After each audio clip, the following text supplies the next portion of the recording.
An Arab CEO saves a drowning pit bull, and their bond teaches him what money could never buy. He was a man who thought he had everything: power, wealth, respect. A CEO at the top of the Arab business world, feared by competitors and admired by millions. But one unexpected moment by the water would change his life forever. When he saw a pit bull struggling against the waves, he didn't hesitate. He dove in, risking everything to pull the animal back to shore.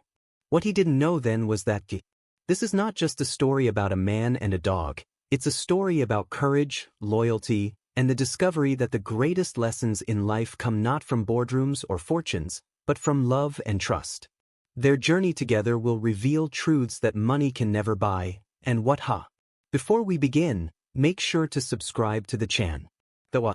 Samir Al-Rashid built walls for a living, contracts that sealed billion-dollar deals, policies that insulated his conglomerate, a public image so polished it blinded people to his private life. On the morning everything cracked, the Pacific shimmered like steel. He had stayed in Malibu after a merger, looking for silence, not salvation. He was halfway down the beach when he heard it, sharp, desperate yelps carried by the surf. At first he thought it was seabirds. Then he saw it, a dog, stocky and heavy, struggling against the current. Each wave shoved it under. Each time it surfaced, the cries were weaker. Samir kicked off his shoes and sprinted. The water slapped cold as he dove in, his shirt dragging him down. He swam hard, spotted the dark head, and grabbed the collar just before the dog disappeared again. Panic made the animal thrash, nearly pulling him under, but Samir tightened his grip and kicked sideways with the current. A breaker shoved them toward shore, and he rolled, letting the wave drive them in. They collapsed on the sand. The dog lay trembling, chest fluttering, foam at its mouth. Samir pressed his palm against its ribcage, steadying its breathing. "Stay with me," he said quietly.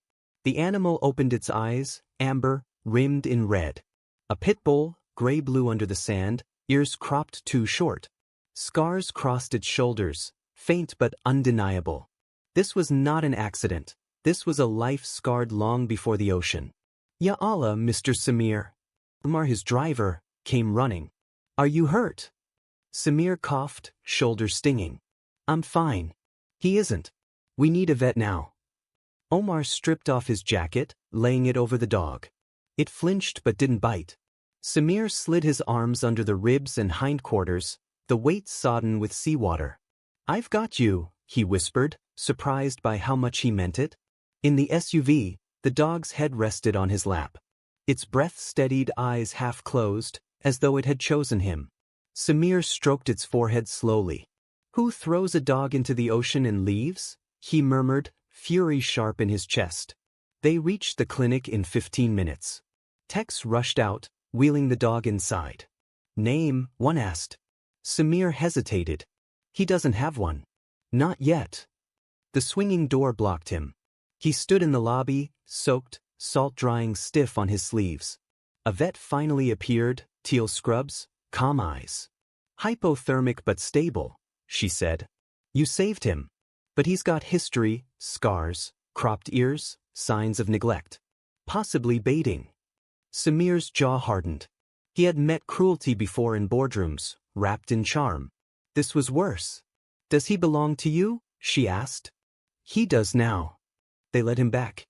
The pit bull lay under a warm air blanket, eyes searching. When Samir stepped forward, the tail thumped once, tentative. He placed his hand on the dog's cheek. The animal exhaled, leaning into the touch like someone who had been waiting too long for gentleness. "What will you call him?" the vet asked. Samir looked at the steady eyes, the stubborn heart. "Najm," he said. "Star." His phone buzzed.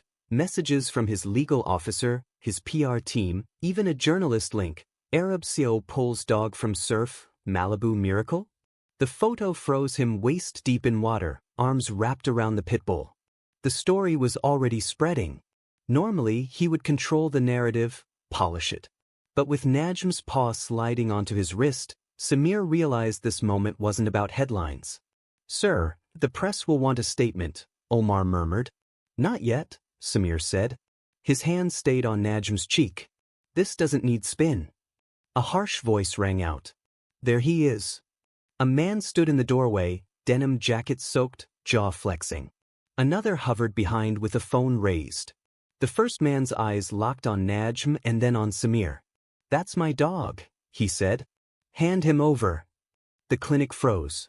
Najm's ears twitched, his body stiffening. The vet stepped closer, protective. Samir straightened, calm as in any hostile negotiation. "Your dog was drowning," he said evenly. "And he's covered in old wounds." The man smirked. "I told you. He's mine. And if you know what's good for you, you'll step aside." Najm's paw pressed firmer on Samir's wrist, a silent plea. The clinic's fluorescent lights hummed above, a sterile soundtrack to the tension building in the small room. Samir stood with his hand resting on Najm's head, feeling the steady rise and fall of the dog's breath beneath the warm air blanket. Across from him, the man in the denim jacket squared his shoulders, his eyes hard and cold. "I said he's mine," the man repeated, his voice louder now, drawing glances from the techs in the hallway. His friend kept the phone up, recording, eager to capture every word. Samir didn't flinch. He was used to being challenged, boardrooms, shareholders, rivals. But this was different. This wasn't about numbers. This was about a life. "You left him to drown," Samir said calmly, his accent giving his words a slow gravity. "If he were truly yours, you would have saved him." The man sneered. "You don't know a damn thing. He slipped out, got into the surf. Happens. And now you're playing hero because you've got money to burn." Samir's jaw tightened. He hated how easily men like this used lies to mask cruelty. He saw the scars on Najm's body, the cropped ears, the mistrust in his flinch. This wasn't an accident.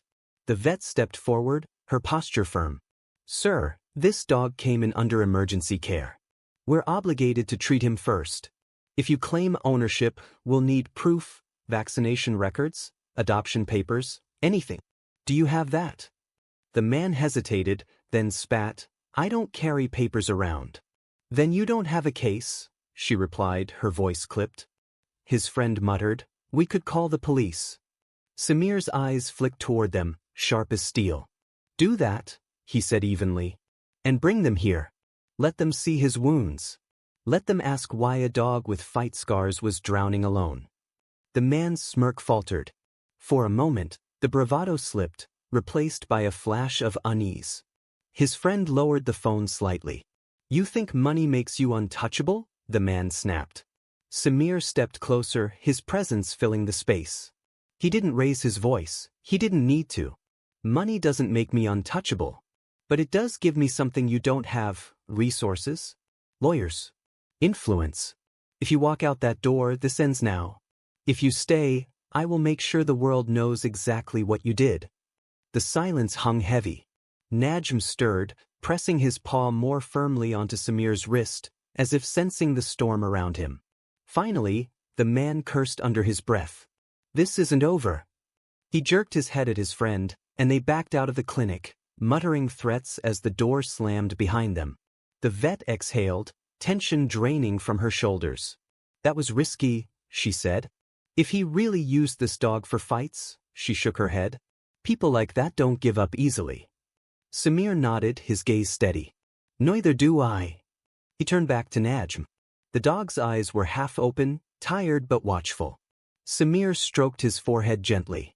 "You're safe," he whispered. "I promise you that." Later that evening, Samir sat in the clinic's small waiting room. His clothes were still damp from the ocean. Omar had offered to bring fresh ones from the hotel, but Samir refused to leave.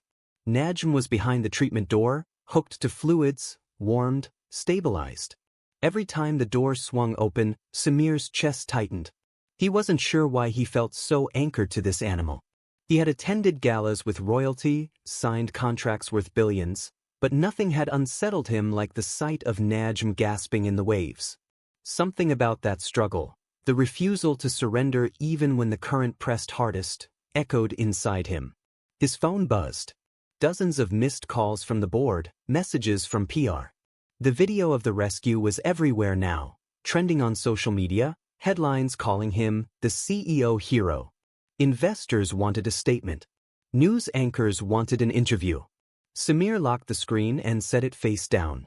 For once, he didn't care about optics. The vet returned at midnight. "He's stable," she said, offering a tired smile. "He'll need monitoring, good food, patience. But he's a survivor." Samir rose. "When can I take him?" "Technically," she said, choosing her words, "he doesn't belong to anyone right now. We'll need to file paperwork, but given the circumstances, you'd be the best option, if you're willing." His chest warmed at the words. "Yes," he said without hesitation. "I'll take him." Omar drove him back to the hotel with Najm resting in the back seat, wrapped in blankets. The dog's head lifted occasionally, eyes scanning the world as if it were all new. At one point, he shifted forward and pressed his chin onto Samir's knee, sighing deeply. Samir placed a hand on his head, stroking gently. "You've had to fight too much," he murmured. "But that ends now." For a fleeting moment, he felt something crack inside him, a wall he'd spent years building. He wasn't just protecting Najm. In some way, Najm was protecting him, reminding him of a truth he had long buried, that connection mattered more than empires. As the hotel lights came into view, Omar glanced in the mirror. "Sir, you know those men may come back. They won't forget." Samir's hand rested firmly on Najm's head. His gaze was steady. "Let them come. This time I won't be alone." The suite at the Ritz-Carlton overlooked the ocean, the same water that had nearly taken Najm's life. Now the waves shimmered under the morning sun, but Samir couldn't shake the memory of last night's confrontation. The man's words, "This isn't over," echoed louder than the surf. Najm lay curled at the foot of the bed, his breathing deep, his body still weak but steadier than before. Samir sat across from him, coffee untouched, watching the slow rise and fall of the dog's chest. For years, his mornings had been filled with financial reports, calls to Riyadh and Dubai, discussions about acquisitions. Today, none of that seemed to matter. When Najm's eyes opened, they found him instantly. That amber gaze, wounded yet unflinching, made Samir's chest tighten in a way he hadn't expected. He knelt beside the dog, running his hand gently along the scarred shoulders. "You're safe here," he whispered. "No one will hurt you again." But even as he said it, doubt gnawed at him. He knew men like the one from the clinic. Cruelty was their trade. They didn't let go easily. The day passed in muted tones. Omar arrived with fresh clothes, food, and documents. Samir had instructed his legal team to begin the adoption process immediately, ensuring Najm would be registered under his name. "Make it official," he told them. "No loopholes." By afternoon, Najm was moving more confidently. Samir took him down to the private garden behind the hotel.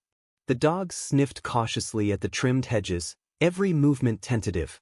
When a gardener passed with a wheelbarrow, Najm froze, body rigid, scars beneath the fur almost visible. Samir crouched, speaking softly. "It's all right, Najm. You don't need to be afraid." The dog edged closer to him, finally pressing against his leg.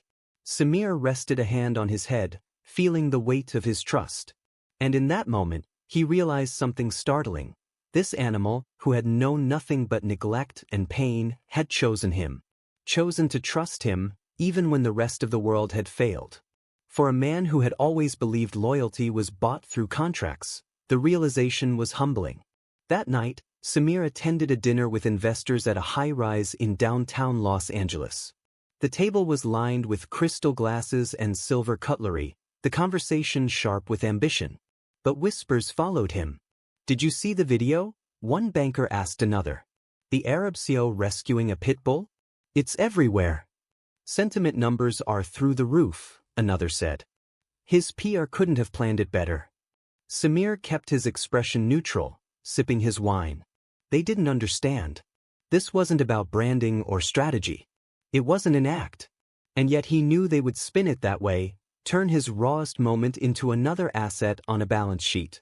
As he left the dinner, Omar leaned close.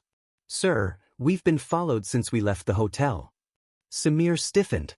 "Are you sure?" "Yes," Omar said, his tone grim. "Black SUV. Same plate I saw near the clinic." The threat was real. Back at the hotel, Samir checked on Najm immediately.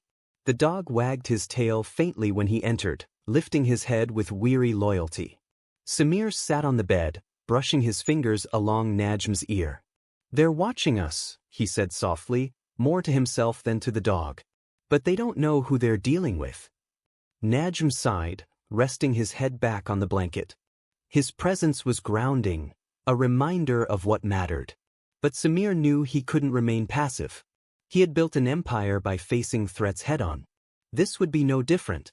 The next morning, the confrontation came. Samir had taken Najm for a short walk along the quieter end of the beach. The sky was overcast, the air cool. Najm trotted beside him, still cautious but stronger.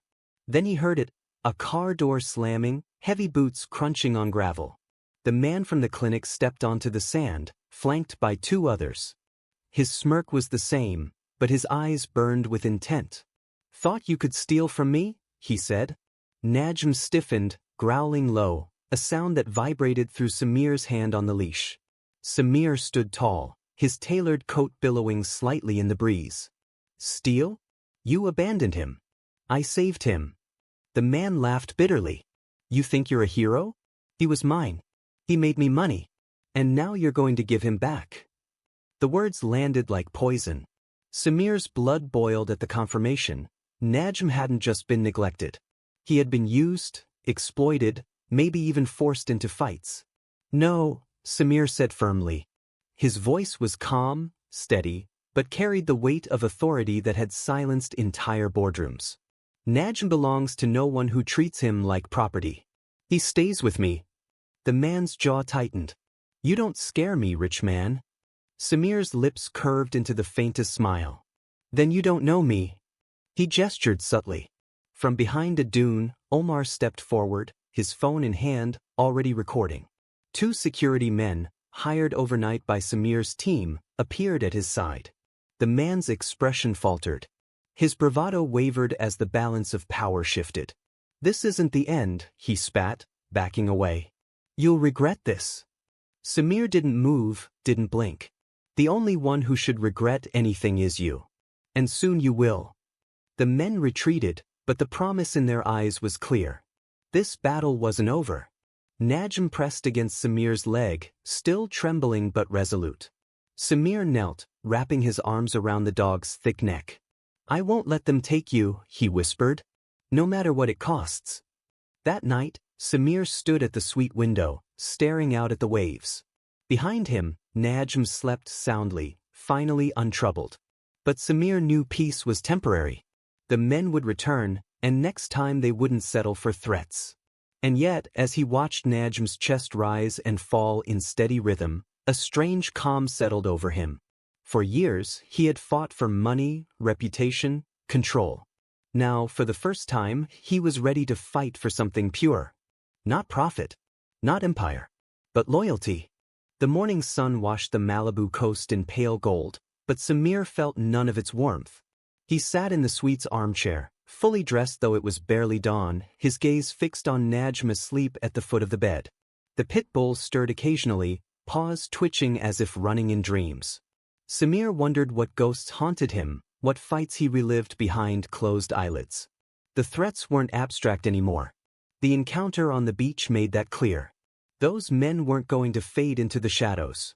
They wanted Najm back, not for love, not for companionship, but for profit, cruelty dressed as entertainment. Samir had fought ruthless businessmen before. But those battles had rules, contracts, courts. This one wouldn't. At breakfast, Omar entered with his usual composure, though his eyes betrayed unease. "Sir, we've doubled the security detail. 2 men outside your door, 2 more monitoring the hotel entrance. No one gets near you or the dog without clearance." Samir nodded, sipping his coffee. But this can't last forever. I can't hide in a suite like a prisoner." Omar hesitated. "There's something else." The same black SUV was spotted outside the clinic last night. "They're watching. Waiting." Samir's grip on the porcelain tightened. "Then let them watch. I won't surrender Najm to monsters."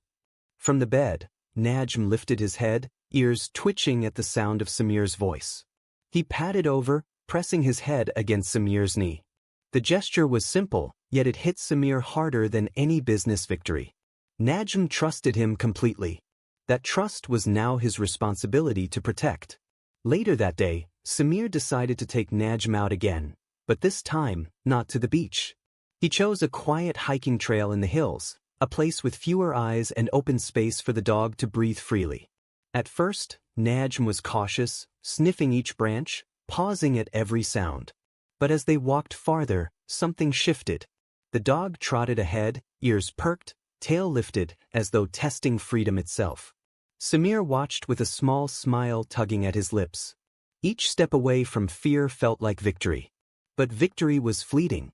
Halfway down the trail, a voice shattered the calm. "You can't keep him, Rashid." Samir spun. At the ridge behind them, the man from the clinic stood flanked by two others. Their eyes burned with hostility, their posture aggressive. Najm froze, body taut, a low growl rumbling from deep within his chest. "You followed me here," Samir said evenly, pulling Najm closer. The man smirked. "Of course. You think money and bodyguards make you untouchable? Out here, it's just you, me, and the mutt. Hand him over, or things get ugly." Samir's heart pounded, but he didn't flinch. "You mistake me for a man who negotiates with cowards." One of the men stepped forward, fists clenched. Najm's growl deepened, his muscles vibrating with restrained fury. Samir tightened his grip on the leash, whispering softly, "Easy, Najm." "Not yet." The lead man sneered. "That dog is mine. I raised him to fight. He owes me." Samir's blood boiled. The image of Najm struggling in the surf, the scars on his shoulders, the cropped ears, it all clicked into place. This man hadn't just neglected Najm. He had turned him into a weapon. "You don't own him," Samir said coldly. "You only broke him. And now he's mine to heal." The man lunged forward, but before he could reach them, a sharp command rang out. "Stop!" From the base of the trail, Omar appeared with two security men, guns drawn but lowered, their stance unmistakable. The balance shifted instantly. The intruders froze, their bravado cracking. "Leave now," Omar barked, his voice thunderous, "or you'll answer to more than him." He nodded toward Samir, who stood tall, one hand steady on Najm. The men hesitated, rage etched into their faces, but slowly backed away. The leader spat into the dirt. "This isn't over, Rashid. You think you're saving him? You've just signed your own death warrant." They disappeared into the brush, the sound of engines revving faintly in the distance. Back at the hotel, Najm paced the suite, restless, unsettled. Samir crouched, calling softly. The dog came, pressing close, trembling with leftover adrenaline. Samir wrapped his arms around him, holding tight. "You don't have to fight anymore," he whispered. "I'll fight for you." For the first time, Samir realized how much this dog had come to mean to him. Najm wasn't just a rescue. He was a mirror, proof that survival meant nothing without someone to believe in you afterward. Samir had built empires but lived alone in glass towers. Najm cracked the glass, letting something raw and real pour through. Omar cleared his throat gently. "Sir, this is no longer just about a dog. These men are dangerous. If they're willing to follow you here, they may come for you in ways we can't predict." Samir stood, his hands still resting on Najm's head. "Then we prepare. If they come again, they'll find I'm not a man who bends." That night, as Los Angeles glittered outside the suite's window, Samir couldn't sleep. He sat in the dark, watching Najm curled peacefully on the rug. Each breath the dog took was a reminder of what was at stake. His phone buzzed, a message from his legal team, ownership transfer approved. "Najm is officially registered under your care." Samir exhaled, relief mixing with resolve. Whatever storm was coming, Najm was his now, by law, by loyalty, by bond. But even as he turned off the phone, he felt it. The shadow of danger hadn't vanished. It lingered outside the window, coiled like a predator waiting for its chance. He looked at Najm one more time, and his chest tightened with a vow. "Whatever it takes, I'll keep you safe. Even if it costs me everything." The night was unnervingly still, as if the city itself was holding its breath. Samir stood by the window of the suite, the skyline glittering in silence, his reflection layered against the glass like a man caught between two worlds. Behind him, Najm stirred on the rug, ears twitching at shadows only he seemed to hear. Samir had spent his entire life controlling risk, predicting outcomes, turning threats into opportunities. But this wasn't numbers or contracts. This was blood and bone, loyalty and survival. The knock came just past midnight.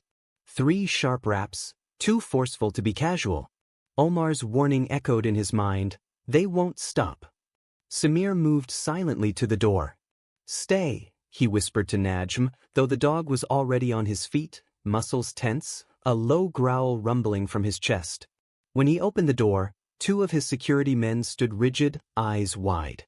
"They forced their way past the lobby," one said quickly. "Armed." Gunfire cracked from the hallway before the sentence finished. The guards dove, shouting. Samir slammed the door and bolted the latch just as the sound of heavy boots thundered closer. Najm barked, sharp and furious, his body pressed against Samir's leg as if to shield him. The door shook under impact. Twice. On the 3rd strike, it splintered, the lock tearing loose. The man from the clinic burst in, eyes wild, weapon gleaming under the chandelier's fractured light. Samir stepped forward instinctively, placing himself between the man and Najm. "Enough," he roared, his voice echoing like a command in the boardroom. "You want me, here I stand. But you will not touch him." The man sneered, raising the weapon. "He's mine. He was born to fight and he'll die that way." Najm lunged before Samir could stop him. The leash snapped taut as the dog barreled forward, teeth bared, a storm of fury and loyalty. He collided with the man, knocking him off balance. The gun went off, deafening in the closed space, shattering the lamp. Samir froze, heart seizing, then relief rushed through him as Najm held the man pinned, snarling, eyes blazing with fire. The attacker thrashed, but Samir's guards stormed in, overpowering him and dragging the weapon away. When the chaos stilled, the man was cuffed, his threats reduced to incoherent shouts as he was hauled out. Samir dropped to his knees beside Najm, pulling the dog close.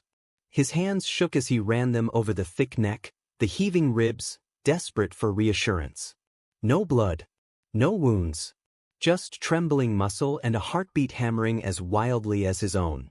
Samir pressed his forehead to Najm's, his voice breaking. "You saved me. Again." Najm licked his cheek, tail thumping weakly, as if to say it had never been a choice. Hours later, the suite was quiet again. Police reports were filed, threats documented, and the men taken away. But Samir knew it wasn't over. There would be trials, investigations, perhaps more shadows waiting. Yet in that silence, with Najm curled against his side on the bed, he felt something he hadn't in years: clarity. He had lived for empire, stocks, power, the applause of strangers. But what mattered most tonight wasn't wealth. It was the weight of a dog's head resting trustingly on his chest, the simple truth that love could be wordless, fierce, and unbreakable. Samir stroked Najm's scarred fur slowly, tears slipping down his face unchecked. "I thought I was the one saving you," he whispered. "But it was you saving me all along." Najm sighed, shifting closer, his body heavy with sleep but anchored by loyalty. Samir looked once more at the city lights, the world that had worshipped his power. Then he closed his eyes, holding Najm tighter. For the first time, he wasn't thinking of tomorrow's headlines, or profits, or legacy. He was thinking of a dog who had taught him that even the richest man in the world is nothing without something, or someone, to fight for. If this story touched your heart, remember, loyalty and love are worth more than any fortune. What would you risk for the ones who trust you completely? Subscribe to the channel, like this video, and share it with someone who believes in the power of second chances, because sometimes the most important battles we fight are the ones that teach us what money can never buy.